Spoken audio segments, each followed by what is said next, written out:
జనసేన అధ్యక్షుడు power star Pawan Kalyan ప్రసంగాలను మాటల మాంత్రికుడు త్రివిక్రమ్ రాయడం లేదా? అందుకేనా ఇటీవల కాలంలో ప్రసంగాలు చాలా చప్పగా ఉంటున్నాయి?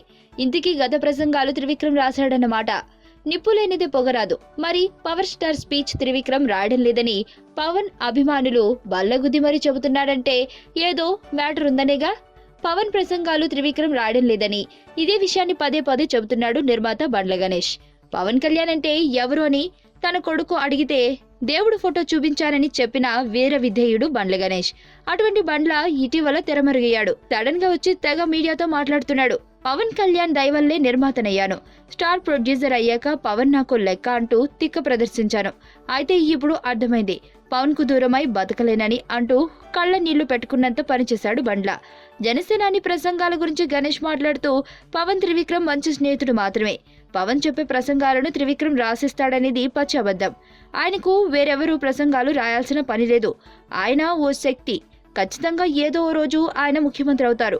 పవన్ నిజంగా ఓ రేర్ పీస్ అంటూ తెగ పొగిడేశాడు. తన అభిమానాన్ని చాటుకునే క్రమంలో తాను దైవంగా భావించే పవన్ ప్రసంగాలు త్రివిక్రమ్ రాయడని చెప్పడంలో అంతర్యమేంటని నెటిజన్లు తలలు పట్టుకుంటున్నారు.